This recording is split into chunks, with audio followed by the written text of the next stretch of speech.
Hello students, आज हम लोग कुछ क्वेश्चंस के आंसर डिस्कस करेंगे on the topic atomic models and Planck's quantum theory.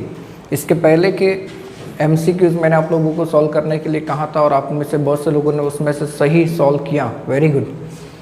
देखो, यहाँ पर कुछ न्यूमेरिकल टाइप के जो क्वेश्चंस हैं हम लोग उनके आंसर डिस्कस करेंगे। क्वेश्चन नंबर 5 क्या कहता है?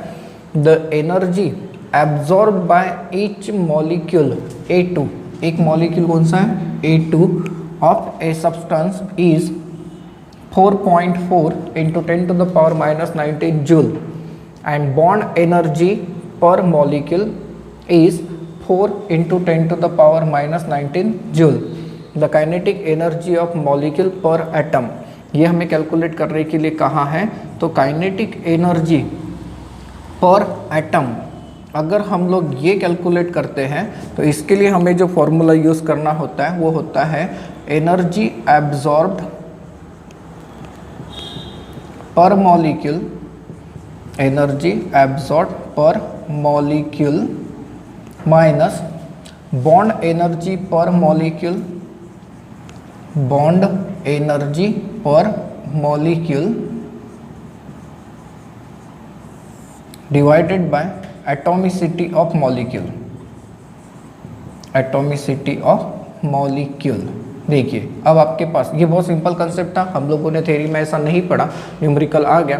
तो यहाँ पर अगर हम लोग देखें तो आप लोग ज़रा सोचिए कैसे अरेंज करेंगे। एनर्जी एब्जॉर्ब पर मॉलिक्यूल कितना है? 4.4 into 10 to the power minus 19 है, ठीक है, ये एक वैल्यू है। माइनस बॉन्ड एनर्जी कितनी है? That is 4 into 10 to the power minus 19 and atomicity कितनी आ गई? 2 आ गई। तो ये हो गया 4.4 minus 4 into 10 to the power minus 19 by 2। तो 4.4 माइनस 4 तो 0.4, तो 0.4 डिवाइडेड बाय 2 है, मतलब ये 0.2 हो गया। That is 2 into 10 to the power minus 20 हो सकता है। तो काइनेटिक एनर्जी पर एटम अगर आप लोग देखें तो ये आ जाएगा 2 into 10 to the power minus 20 joule का। अब क्वेश्चन नंबर 9 का कहना क्या, देखिए क्या कहता है? What is the frequency, frequency मतलब क्या? न्यू फाइंड आउट करने के लिए कहा है, ठीक है, of a photon whose momentum, momentum means what? P कितना है? 1.1 into 10 to the power minus 23 kilogram metre second square inverse. Frequency find out करना है तो आपको पता है h की ज़रूरत पड़ती है, that is 6.63 into 10 to the power minus 34 kilogram metre square पर सेकेंड स्क्वायर इनवर्स सेकेंड। ये जूल हो गया, बराबर है ना? ये वाली वैल्यू हम लोग लेते हैं। एंड इसके अलावा c की अगर हम लोग बात करते हैं तो c कितना होता है? 3 into 10 to the power 8 metre पर सेकेंड। आपको न्यू कैलकुलेट करके देना है, लैम्बडा नहीं है, पहले आप लोगों को लैम्बडा फाइंड आउट करना ही पड़ेगा। तो लैम्बडा कैसे फाइंड आउट करेंगे आप लोग ज़रा सोचिए। तो आप लोगों ने एक इक्वेशन पढ़ा था कि lambda is equal to h upon momentum होता है, that is de Broglie's concept. तो h की value that is 6.63 into 10 to the power minus 34 kilogram metre square पर second square inverse into second divided by momentum कितना है? तो 1.1 into 10 to the power minus 23 kilogram metre second square inverse. इसे अगर आप लोग कैलकुलेट करके देखें तो इसका आंसर आप लोगों को मिलेगा 6.027 into 10 to the power minus 11 metre. Lambda calculate किया तो ये हो गया मीटर, डिस्टेंस आ गया। Now nu is equal to, क्या आप लोगों को पता है कि c अपॉन लैम्बडा भी तो होता है? तो ये हो जाएगा 3 into 10 to the power 8 metre पर second divided by 6.02 into 10 to the power minus 11 metre. इसका आंसर अगर हम लोग देखें तो ये वैल्यू ऊपर चली जाएगी, तो ये हो जाएगा 0.497 into 10 to the power 19, that is nothing but 0.49। इसे हम लोग 0.5 ले सकते हैं ना, तो 0.5 into 10 to the power 19 that is 5 into 10 to the power 18। Second inverse बच गया, मतलब क्या लेंगे? हर्ट्स लेंगे, दैट इज फ्रीक्वेंसी हो गई। हो सकता है ऐसे? अब क्वेश्चन नंबर 13 का कहना क्या है, देखिए तो क्या कहता है आप लोगों को कि if the first ionisation energy of hydrogen atom, जिसे हम लोग EH कह सकते हैं, ये कितना है 13.6 इलेक्ट्रॉन वोल्ट, ठीक है। Then second ionisation energy of helium, helium की सेकेंड आयोनाइजेशन एनर्जी कितनी होगी, तो आपको पता है कि ये जो एनर्जी हम लोग देते हैं फर्स्ट ऑर्बिट की केस में, ये कैसे देते हैं -13.6 into Z square divided bye क्या यूज़ करते हैं एन स्क्वायर। तो हाइड्रोजन के लिए ये दोनों की दोनों वैल्यू एक है, तो ये वैल्यू अभी कितनी है -13.6 इलेक्ट्रॉन वोल्ट है। ये वैल्यू अभी हमें यूज़ नहीं करनी है, ये वाली यूज़ करेंगे। फिर हमें कहता है कि हीलियम के लिए, तो हीलियम के लिए अगर हम लोग फर्स्ट आयोनाइजेशन एंथैल्पी की बात करते हैं तो फिर ये कितना हो जाएगा -13.6 into Z square divided by N square. तो यहाँ पर अगर हम लोग देखें तो ये आ जाएगा -13.6 इंटू हीलियम के लिए जेड क्या होता है 2 का स्क्वायर, एंड फर्स्ट निकाल रहे फर्स्ट ऑर्बिट के अंदर जो इलेक्ट्रॉन है उसकी एनर्जी, तो यहाँ पर है 1, तो इससे अगर हम लोग देखें तो ये हो जाता है -54.4 इलेक्ट्रॉन वोल्ट।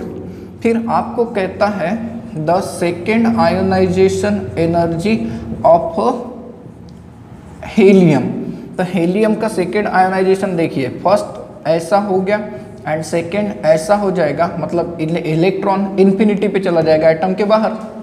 तो ऐसे केस में अगर हम लोग एनर्जी कैलकुलेट करते हैं तो energy at infinity minus first ionization enthalpy, तो एनर्जी एट इन्फिनिटी कितनी लेते हैं 0 -54.4, तो ये कितना हो जाएगा 54.4 इलेक्ट्रॉन वोल्ट हो जाएगा। अब क्वेश्चन नंबर 16 का कहना क्या है, देखिए the energy of second bore orbit of hydrogen atom is -328 kilojule per mole and hence energy of the fourth Bohr orbit for hydrogen Z equal to क्या हो गया 1 हो गया। आपके पास E2 है, कितना है -328 किलोजूल। आप लोगों को क्या कैलकुलेट करने के लिए कहा है, E4 कैलकुलेट करने के लिए कहा है। And we know that energy इनके साथ रिलेशन कैसा मिलता है, कुछ ऐसा मिलता है, directly proportional to Z square and inversely proportional to N square. So therefore E4 is equal to क्या बन जाएगा, तो जेड स्क्वायर अपॉन N4 का square and E2 is equal to Z square upon N2 का square.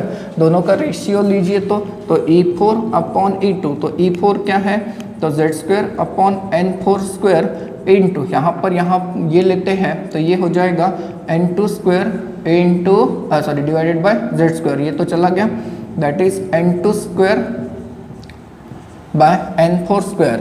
Now N2 2 है, 2 square divided by 4 square, ये कितना हो गया 4/16, 4/16 मीन्स व्हाट 1/4, तो ये आ गया E4 अपॉन E2। आपको क्या फाइंड आउट करना है E4, तो ये टर्म यहाँ चली जाएगी, तो ये हो जाएगा दैट इज E2 अपॉन 4, तो -328 डिवाइडेड बाय 4। अगर आप लोग देखें तो इसका आंसर आ जाएगा -82 किलोजूल पर मोल। इस तरीके से कंपैरिजन फॉर्मूले का इस्तेमाल यहाँ पर करना था। देन क्वेश्चन नंबर 24 का कहना क्या, देखिए according to Bohr theory the angular momentum of an electron in fifth orbit, आपके पास यहाँ पर n की वैल्यू गिवन है, क्या है 5, और आपको एंगुलर मोमेंटम निकाल कर देना है, तो mvr is equal to nh upon 2π, ये आप लोगों ने फॉर्मूला पढ़ा होगा, बराबर है, nh अपॉन 2π, तो n की वैल्यू कितनी है यहाँ पर 5, so therefore 5h upon π bye 2 है, तो ये हो गया 2.5 h बाय π है। कोई ऐसा ऑप्शन आप लोगों को मिलेगा यहाँ पर। देन क्वेश्चन नंबर 26 का कहना क्या है, जरा उसे देखिए तो if electron falls from n equal to 3 to n equal to 2 then emitted energy. Now energy emitted की अगर हम लोग बात करें तो एनर्जी इमिटेड आप लोग किस फॉर्मूले से देते हैं, that is 13.6 into 1 upon n1 square minus 1 upon n2 square, करते हैं ये वाला फॉर्मूला, तो 13.6 ना यहाँ पर अगर हम लोग देखें तो n1 कितना है 2 है एंड n2 की वैल्यू कितनी है 3 है। तो इसे सॉल्व करते हुए आइए तो जरा अब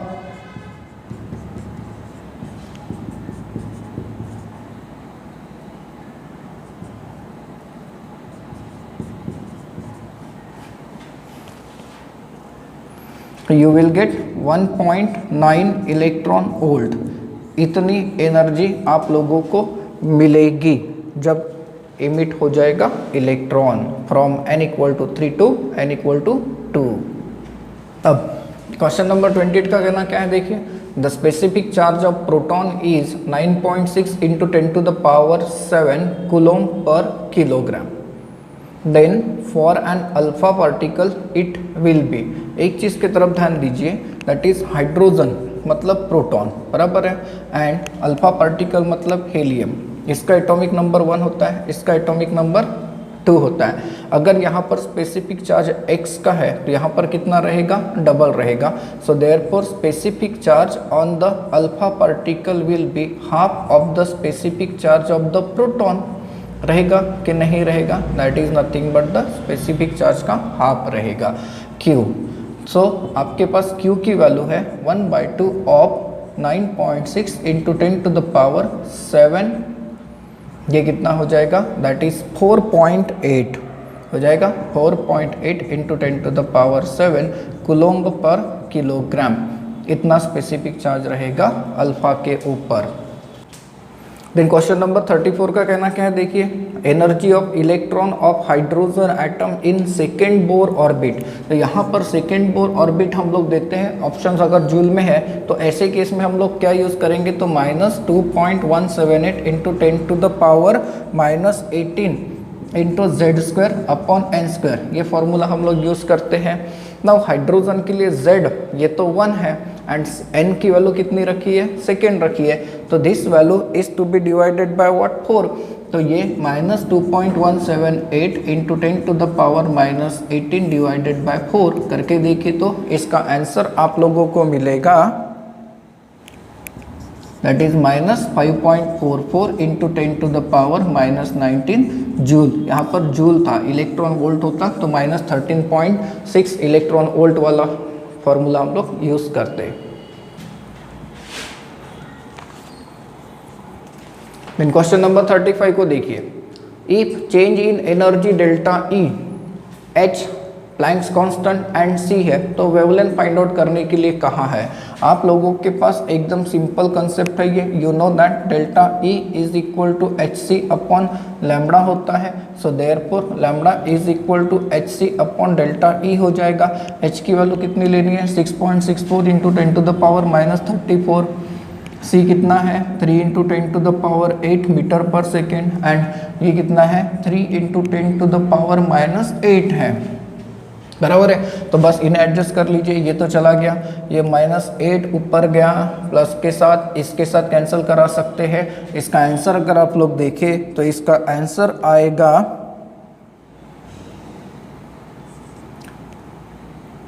6.64 इंटू 10 टू द पावर कितना रह जाएगा, जरा कैलकुलेट करके देखिए तो यहाँ पर जो मिलेगा ये -26 बचेगा, -26 में से 8 चला गया तो -14 बचेगा, ये -14 बचेगा। लेकिन किस में बचा, यहाँ पर जो यूनिट है वो मीटर में रहेगा। अगर हम लोग एंगस्ट्रॉम में लेते हैं तो इसका जो आंसर आपको मिलता है ये मिलता है 6.64 into 10 to the power -8 angstrom में लाया मैंने, ठीक है। तो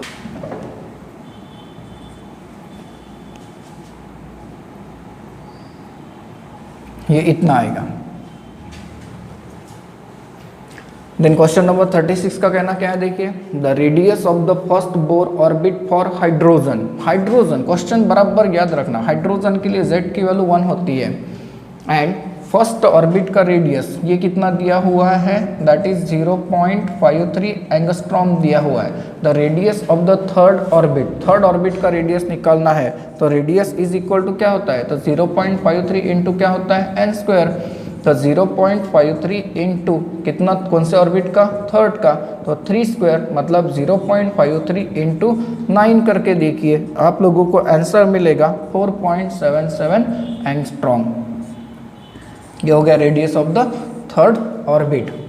देन क्वेश्चन नंबर 37 को देखिए, what is the energy required to excite electron from n equal to 1 to n equal to 2। Now energy की अगर आप लोग बात करते हैं तो एनर्जी का फॉर्मूला आप लोग क्या देते हैं, that is 13.6 into 1/n1 square minus 1/n2 square देते हैं कि नहीं देते। तो 13.6 1/n1, n1 की वैल्यू क्या है 1 माइनस 1/n2 की वैल्यू क्या है 2 स्क्वायर। तो ये हो गया 1 minus 1/4 that is 13.6 into 1 minus 1/4 हो गया। सो देयरफॉर इसका अगर कैलकुलेशन करके देखें तो you will get 10.2 electron volt of the energy. Then question 38 को देखिए क्या कहता है, 1 मोल ऑफ फोटोन, 1 मोल बराबर है मतलब मल्टीप्लाइड बाय एवोगैड्रो नंबर है, ईच ऑफ द फ्रीक्वेंसी, तो फ्रीक्वेंसी ऑफ प्रोटॉन कितनी है 2500 per second, would have approximately the total energy. Now energy की अगर बात करें तो E is equal to H नहीं होता है, that is 6.63 into 10 to the power minus 34 into 2500 into 6.602 और 023 इंटू 10 टू द पावर 23, ये लेना पड़ेगा राइट। क्यों, क्योंकि ये एक प्रोटॉन की है, 1 मोल फोटोन की है जिसमें एक की फ्रीक्वेंसी उतनी है, तो 1 मोल की कितनी हो जाएगी मल्टीप्लाइड बाय दैट वैल्यू। तो इसका आंसर करके देखिए, you will get about 9.97 into 10 to the power minus 7 joule, जो कि होता है अर्ग, दैट इज ये हो जाएगी वैल्यू 10 अर्ग, क्योंकि 1 joule is equal to 10 to the power 7 erg होता है। देन 39 क्या कहता है, the value of the energy for the first excited state of hydrogen atom. First excited state मतलब इलेक्ट्रॉन n1 से कहाँ पर गया, n2 से गया, तो n की वैल्यू क्या लेंगे 2, एंड एनर्जी आप लोग कैसे देंगे minus 13.6 into Z square upon N square देते हैं, तो माइनस 13.6 डिवाइडेड बाय क्या हो जाएगा ये 4। इसका आंसर अगर आप लोग देखें तो ये आता है माइनस 3.40 इलेक्ट्रॉन वोल्ट आता है। अब क्वेश्चन नंबर 43 को देखिए, द रेशियो, मतलब रेशियो ही होता है, इसमें कंफ्यूज नहीं होना, the ratio of second and first Bohr orbit of hydrogen, ये आप लोगों को कैलकुलेट करके देना है। आप लोगों को एक चीज़ पता होनी चाहिए कि R जो होता है it is directly proportional to what, n square होता है। सो देयरफॉर R2 मतलब सेकेंड रेडियस, सेकेंड ऑर्बिट का रेडियस इज इक्वल टू क्या हो जाएगा n2 square, and R1 is equal to क्या हो जाएगा n1 स्क्वायर। तो R2 upon R1 is equal to क्या, तो n2 square divided bye n1 square. कौन से, फर्स्ट एंड सेकेंड का कहा है, तो ये हो जाएगा 2 टू द पावर 2 एंड ये हो जाएगा 1 टू द पावर 2, तो कितना आता है 4 आता है, मतलब R2 is 4 times of the R1 होता है। देखिए ठीक है। देन क्वेश्चन नंबर 44 क्या कहता है, the frequency corresponding to transition n equal to 2 to n equal to 1 in hydrogen atom. तो आप लोगों को पता होगा कि 1 upon lambda is equal to RH into 1 upon n1 square minus 1 upon n2 square, ये फॉर्मूला हम लोग यूज़ करते हैं।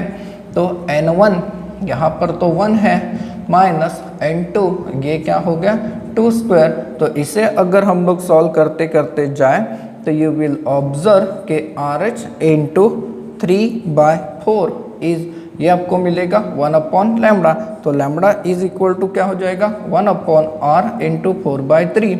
दैट इज इसे अगर आप लोग कैलकुलेट करते हैं तो 1216.63 आता है, लेकिन आपको कैलकुलेट करने के लिए क्या कहा है, frequency. Frequency is equal to क्या होता है, c अपॉन लैम्डा।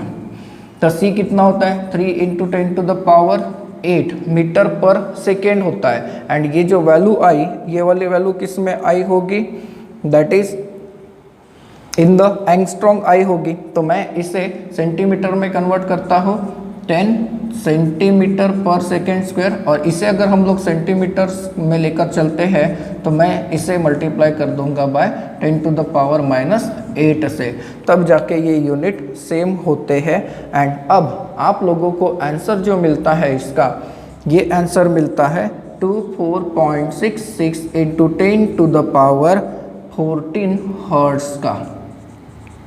तो ये न्यू है, आप टैली करके देखेंगे। देन क्वेश्चन नंबर 45 क्या कहता है, देखिए, the ratio of area covered by second orbit to the first orbit. अगर हम लोग रेडियस की बात करें तो radius is directly proportional to n square होता है। एंड एरिया की अगर बात करते हैं तो area is directly proportional to the n⁴ होता है। सो देयरफॉर अगर आप लोग A2 की बात करते हैं, मतलब सेकेंड ऑर्बिट का एरिया, तो ये क्या हो जाएगा, n2⁴। एंड A1 की अगर बात करते हैं तो ये क्या हो जाएगा, n1⁴। So therefore A2 upon A1, ये अगर आप लोग रेशियो निकालते हैं तो यू विल ऑब्जर्व कि n2⁴ divided by n1⁴, that is 2⁴ divided by 1⁴। And answer अगर देखें तो ये हो जाएगा 16/1 हो जाएगा 16/1। हाँ, that is nothing but the 16:1।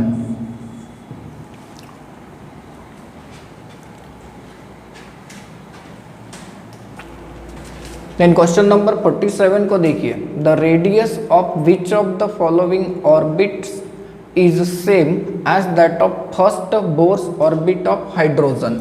अगर हम लोग first Bohr orbit of hydrogen की बात करते हैं तो दैट इज रेडियस आपको मिलता है 0.53 एंगस्ट्रॉन्ग मिलता है, बराबर है, फॉर हाइड्रोजन एटम। एंड अब आपके पास जो ऑप्शन है उनमें से ये किसके समान होना चाहिए ना, तो ये आप लोगों को मिलता है that is about the beryllium 3+ के समान। क्यों ऐसा, क्योंकि बेरिलियम की बात करें तो Z इज इक्वल टू 4 होता है and N is equal to अगर देखें तो ये होता है 2 होता है, मेन second orbit of the beryllium 3+ के समान। कैसे होगा, तो radius is equal to 0.53 into n² upon Z लेते हैं हम लोग। सो देयरफॉर 0.53 इंटू n² मतलब 2 का स्क्वायर डिवाइडेड बाय Z, तो 4। तो ये देखिए वैल्यू कैसे आ गई, सेम आ गई। सो देयरफॉर आप लोग कह सकते हैं कि हाइड्रोजन के फर्स्ट ऑर्बिट का रेडियस एंड बेरिलियम 3+ के सेकेंड ऑर्बिट का रेडियस ये कैसा होता है, सेम होता है। देन क्वेश्चन नंबर 48 को देखिए क्या कहता है, the frequency of radiation emitted when the falls from n = 4 to n = 1 in hydrogen atom will be. आपके पास गिवन में ionisation energy of hydrogen means energy है आपके पास एंड H की वैल्यू गिवन है। देखिए अगर कि E is equal to H nu होता है एंड आपको कैलकुलेट क्या करना है, फ्रीक्वेंसी, तो न्यू इज इक्वल टू क्या हो जाएगा, that is E upon H हो जाएगा। अब E की अगर आप लोग बात करते हैं तो कैसे निकालते हैं आप लोग E, तो 2.18 into 10⁻⁻18 into 1/n1² minus 1/n2² होता है या नहीं होता, इसे कैलकुलेट करिए तो यू विल ऑब्जर्व कि ये हो जाएगा 1 - 1/16 हो जाएगा। अब आप लोग इसे सॉल्व करते हुए आइए तो यू विल ऑब्जर्व कि ये हो जाएगा 15/16। इसका आंसर अगर आप लोग देते हैं तो इसका आंसर आप लोगों को मिलता है 2.043 इंटू 10 टू द पावर -18। देखिए ये वैल्यू तो मैंने आप लोगों को डायरेक्ट दे दिया, मुझे तो आपको सिर्फ फॉर्मूला समझ आना था। क्यों? क्योंकि फॉर्मूले समझने के बाद आप लोग कैलकुलेशन कर सकते हैं। सो देयरफॉर न्यू कैलकुलेट करिए, that is 2.043 into 10 to the power -18 divided by h, that is 6.63 into 10 to the power -34 होता है, राइट। तो इसका आंसर अगर हम लोग देते हैं तो ये आप लोगों को मिलता है 3.08 इंटू 10 टू द पावर -15 मिलता है। तो आप लोगों को ये बराबर कैलकुलेशन चेक करने हैं। अब क्वेश्चन नंबर 49 को देखिए। The wavelength of the radiation emitted when in a hydrogen atom electron falls from infinity to stationary state. Infinity to stationary state means n2 की वैल्यू क्या है यहाँ पर इन्फिनिटी, एंड n1 की वैल्यू क्या दिया है 1। क्या फाइंड आउट करने के लिए कहा है? The wavelength of radiation. तो आपके पास फॉर्मूला क्या है? 1/r, 1/λ equal to RH into 1/n1 square minus 1/n2 square, right. तो RH 1/1 स्क्वायर माइनस 1/इन्फिनिटी 0 हो गया। तो फिर यहाँ पर कितना आ गया 1, तो 1/λ इज इक्वल टू क्या आ गया RH आ गया। So therefore lambda is equal to what 1/RH, and 1/RH मतलब 1/, आपके पास वैल्यू है 1.097 इंटू 10 टू द पावर 7। इसका अगर आप लोग आंसर कैलकुलेट करके देखते हैं तो मैंने आप लोगों को बताया था ये 911 एंगस्ट्रॉम में आता है, दैट इज 91 नैनोमीटर हो जाएगा ये। अब 51 का कहना क्या है देखिए। The ionisation enthalpy of hydrogen is 1.312 into 10 to the power 6 joule per mole. The energy required to excite the electron in the atom from n equal to 1 से लेके कहाँ पर n equal to 2 तक। तो ऐसे केस में energy required हम लोग कैसे कैलकुलेट करते हैं? तो that is delta E is equal to ionisation energy 1.312 into 10 to the power 6 into 1/n1 square minus 1/n2 square. So 1.312 into 10 to the power 6 into 1/1 square minus 1/2 square. करिए इसे calculate. अगर इसे कैलकुलेट करके देखें तो आप लोगों को जो आंसर मिलता है ये मिलता है 9.84 इंटू 10 टू द पावर 5।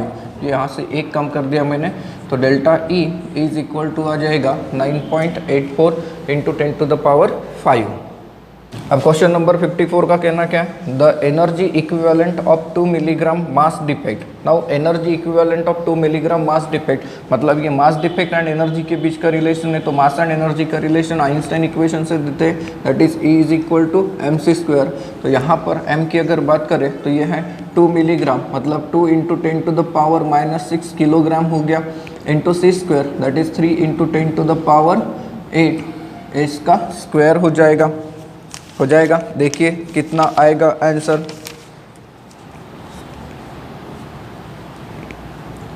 इसे अगर हम लोग देखें तो ये 2 इंटू 10 टू द पावर -6 ये हो जाएगा 9 इंटू 10 टू द पावर 16 हो जाएगा, that is 18 into 10 to the power कितना बच गया 10 बच गया। ये हो गया जूल, हमें चाहिए अर्ग में, तो 18 into 10 to the power 17 erg हो जाएगा, that is 1.8 into 10 to the power 18 erg हो जाएगा। ठीक है, ऑप्शन ऐसा दिया हुआ है। देन 55 का कहना क्या है देखिए। The radius of the first Bohr orbit of hydrogen is r, then the radius of first orbit of lithium 2 positive कितना। अगर हम लोग r हाइड्रोजन की बात करें तो ये कितना कहता है, दैट इज r कहता है, बराबर है। एंड r की वैल्यू अगर आप लोग देखें तो आपको पता है इट इज 0.53 इंटू क्या होता है n स्क्वायर अपॉन क्या होता है z होता है। ठीक है, ये फॉर्मूला आप लोगों को पता है।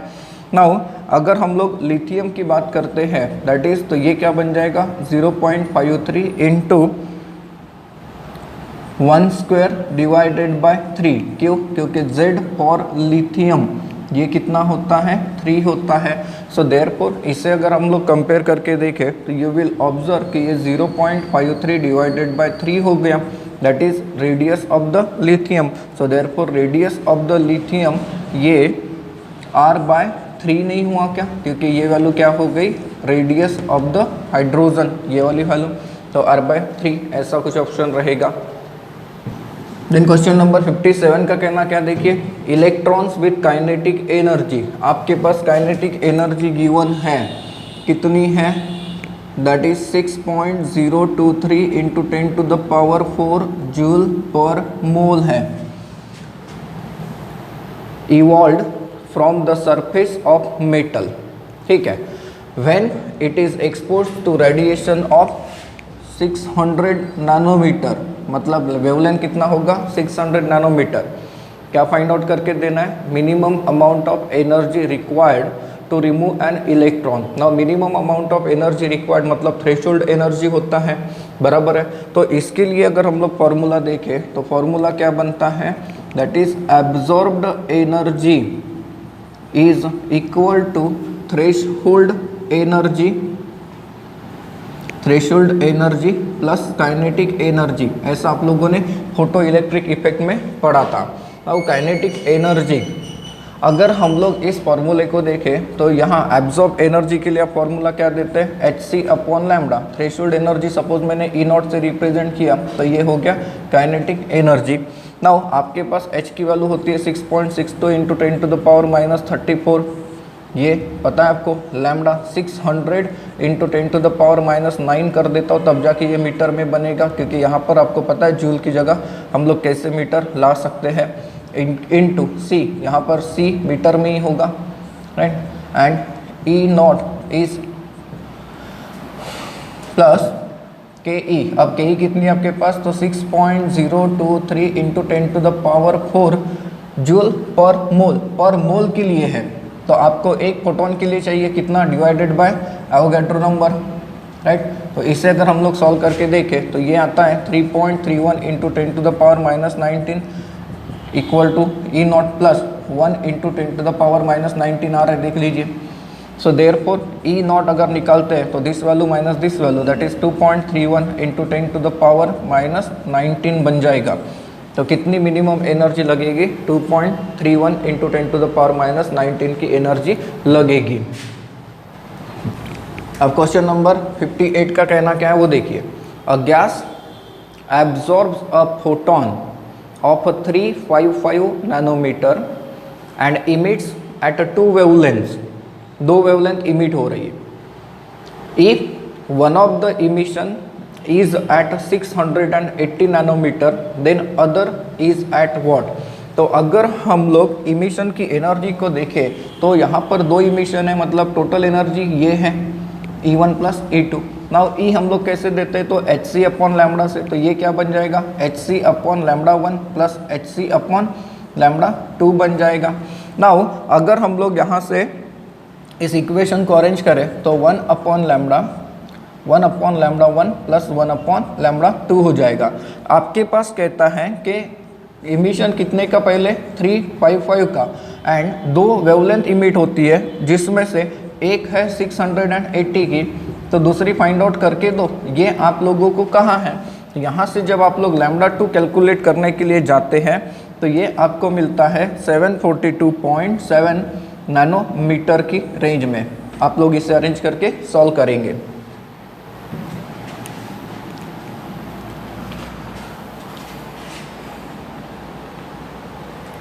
देन क्वेश्चन नंबर 60 को देखिए क्या कहता है, question number 60, the energies E1 and E2 of 2 radiations are 25 electron volt and 50 electron volt, the relation between their wavelengths. अगर हम लोग E1 को देखें तो सपोज करिए E1 दिया है 25 इलेक्ट्रॉन वोल्ट एंड E2 दिया है 50 इलेक्ट्रॉन वोल्ट।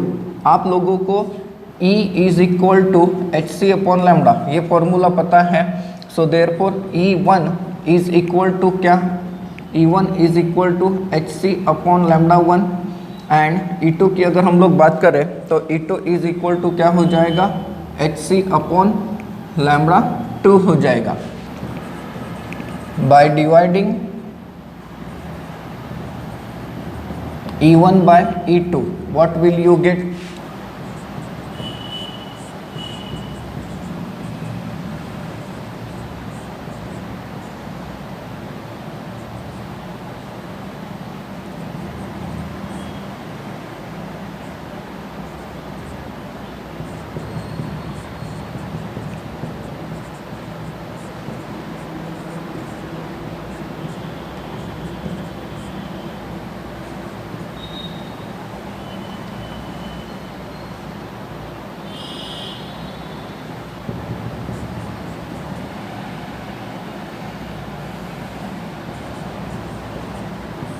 आएगा ऐसे। नंबर 61 का कहना देखिए, ये क्वेश्चन यहाँ पे सॉल्व नहीं करना चाहिए था लेकिन फिर भी है, बहुत सिंपल है। What is the value of electron gain enthalpy of Na positive if IE1, sir ये क्या होता है? Ionisation enthalpy. Ionisation enthalpy of sodium is 5.1 electron volt. अगर हम लोग इलेक्ट्रॉन गेन एंथैल्पी की बात करें तो ये रिलेशन अभी याद रखेंगे, that is electron gain enthalpy is always equal to minus of ionization enthalpy, so therefore answer कितना हो जाएगा? -5.1 इलेक्ट्रॉन वोल्ट। ये दोनों की दोनों जो टर्म्स है, electron gain enthalpy and ionisation energy, ये हम लोग पीरियोडिक टेबल में पढ़ने वाले हैं। देन क्वेश्चन नंबर 63 का कहना देखिए, the energy required to break 1 mole of chlorine chlorine bond in Cl2 is 242 kilojoule per mole. The longest wavelength of light capable of breaking a single chlorine-chlorine bond। एक मोल के अंदर chlorine chlorine bond तोड़ने के लिए energy आपके पास है। आपको पूछा है कि वेवलेंथ कितना लगेगा एक मॉलिक्यूल के अंदर से क्लोरीन और क्लोरीन के बॉन्ड को तोड़ने के लिए। सोचिए ज़रा कैसे सॉल्व करेंगे इसे। अगर हम लोग 1 मोल क्लोरीन के लिए देखें, दैट इज़ 1 मोल क्लोरीन, इसके लिए आपके पास एनर्जी है, कितनी है? 1 मोल क्लोरीन एनर्जी रिक्वायर्ड आपके पास है 242 किलोजूल पर मोल। सो देयरफॉर एनर्जी रिक्वायर्ड पर मॉलिक्यूल कितना हो जाएगा?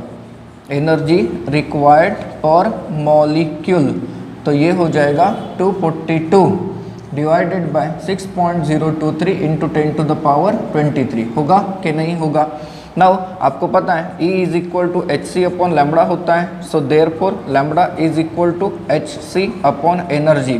तो H 6.63 into 10 to the power -34, C 3 into 10 to the power 8 divided by energy, that is 242 divided by, ये वाली टर्म ऊपर चली जाएगी, 6.023 इंटू 10 टू द पावर 23। करिए कैलकुलेट। अगर इसे कैलकुलेट करके देखते हैं तो ये आप लोगों को मिलता है 495 into 10 to the power -9 metre, that is nothing but 495 nanometre. Question number 64 का कहना क्या है देखो, ionisation energy of helium positive is 19.6 into 10 to the power -18 joule per atom. The energy of the first stationary state that is n equal to 1 of lithium 2+। अगर हम लोग energy की बात करते हैं तो energy is directly proportional to z² and inversely proportional to n² होता है। नाउ अगर हम लोग इन दोनों की एनर्जी को कंपेयर करते हैं, that is ionisation energy of helium plus and ionisation energy of lithium 2+, तो ये क्या हो जाएगा? ये भी डायरेक्टली प्रोपोर्शनल टू बन जाएगा देयर z²। दैट इज यहाँ से हम लोग कैलकुलेट कर सकते हैं आयोनाइजेशन एनर्जी ऑफ लिथियम 2+। तो लिथियम 2+ की आयोनाइजेशन एनर्जी कैलकुलेट करनी है तो पहले इस वैल्यू को देखो। हीलियम के लिए क्या हो जाएगा? 2² एंड लिथियम के लिए क्या हो जाएगा? 3², दैट इज 4/9 हो जाएगा। सो देयरफॉर अगर आप लोग लिथियम के केस में एनर्जी निकालने की कोशिश करते हैं तो ये क्या हो जाएगा? 9/4 into ionisation energy of helium +1, that is 9/4 into 19.6 into 10 to the power -18। अगर हम लोग इसे कैलकुलेट करके देखें तो ये आप लोगों को मिलता है 4.41 into 10 to the power -17।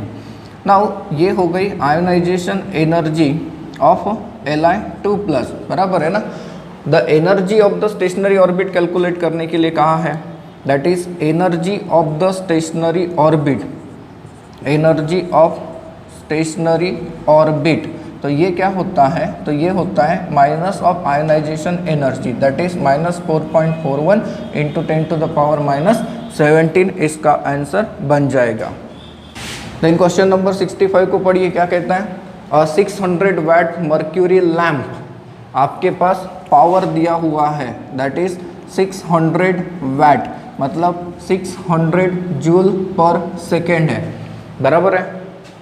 emits monochromatic radiation of the wavelength that is 331.3 nanometre, ये हो जाएगा 331.3 into 10 to the power -9 metre. How many photons, मतलब n कैलकुलेट करके देना है, h की वैल्यू है एंड c की वैल्यू आपके पास है। अगर हम लोग इस न्यूमेरिकल को सॉल्व करने जाते हैं तो आप लोगों को power is equal to energy upon unit time होता है, ये पता होगा, बराबर है ना। एनर्जी की अगर बात करें तो energy E is equal to आप लोग क्या देते हो, hc अपॉन लैम्बडा। तो ये एनर्जी ऑफ 1 फोटोन हो गई, तो एनर्जी ऑफ n फोटोन क्या हो जाएगा, दैट इज ये हो जाएगा, तो ये हो जाएगा NhC upon lambda into time हो जाएगा। सो देयरफॉर आप लोगों को n कैलकुलेट करने के लिए कहा है, बराबर ना, तो n इज इक्वल टू क्या हो जाएगा, तो that is power into lambda into time divided by h into c हो जाएगा। पावर कितना आपके पास 600, देन उसके बाद लैम्बडा कितना है, that is 331.3 into 10 to the power -9 and time कितना है, देखिए 1 सेकेंड होगा, बराबर है। पर सेकेंड कैलकुलेट करने के लिए कहाँ है, तो 1 सेकेंड एंड h की वैल्यू अगर देखें तो that is 6.626 into 10 to the power -34 and c की वैल्यू देखें तो 3 इंटू 10 टू द पावर 8। करिए सॉल्व, इसे सॉल्व करने से आप लोगों को आंसर मिलेगा 1 इंटू 10 टू द पावर 21 मिलेगा। अब क्वेश्चन नंबर 69 का कहना क्या है, देखिए energy of an electron is given by, बराबर है, energy of electron is given by E is equal to -2.178 into 10 to the power -18 joule z² upon n square, ये तो फॉर्मूला है, ठीक है। Wavelength of light required to excite an electron in hydrogen atom from n is equal to 1 to n is equal to 2 कैसे calculate करेंगे, तो sir wavelength calculate करना है और आपके पास 2 ट्रांजिशन है, तो आप लोगों को पता है हम क्या फॉर्मूला यूज करेंगे, 1 upon lambda is equal to r into 1 upon n1 square minus 1 upon n2 square. हम इससे सॉल्व करें तो जल्दी सॉल्व हो जाएगा, right, that is RH into 1 upon 1 square minus 1 upon 2 square. इसे सॉल्व करते जाइए तो you will get 1 minus 1 upon 4 that is RH is equal to 3/4। तो 1 अपॉन लैम्बडा, तो लैम्बडा इज इक्वल टू क्या हो जाएगा, 1 अपॉन RH इंटू 4/3 बन जाएगा। तो 1/RH तो आप लोगों को पता है ये 911 होता है, इंटू 4/3 कर लीजिए, आप लोगों को लैम्बडा मिल जाएगा। एंड ये जो लैम्बडा आता है 1214, ये एंगस्ट्रॉन्ग में आता है। आप लोगों के पास जो ऑप्शन है वो मीटर में है, तो इसे अगर हम लोग मीटर में लेकर चलते हैं तो ये आता है इतना मीटर। देखिए इस तरीके से जाएंगे तो ये न्यूमेरिकल जल्दी सॉल्व होगा। फिर क्वेश्चन 71 क्या कहता है, calculate the energy in joule corresponding to light of a wavelength 45 nanometre. तो एनर्जी कैलकुलेट करने के लिए फॉर्मूला सिंपल है, hc अपॉन लैम्बडा है, h that is 6.626 into 10 to the power -34 into 3 into 10 to the power 8 divided by lambda कितना है 45 nanometre. तो ये हो जाएगा into 10 to the power -9 metre हो जाएगा। होगा ऐसे, करिए कैलकुलेट कितना आता है, ये मिलता है 4.42 into 10 to the power -18 joule मिलता है। इस तरीके से एनर्जी कैलकुलेट करेंगे।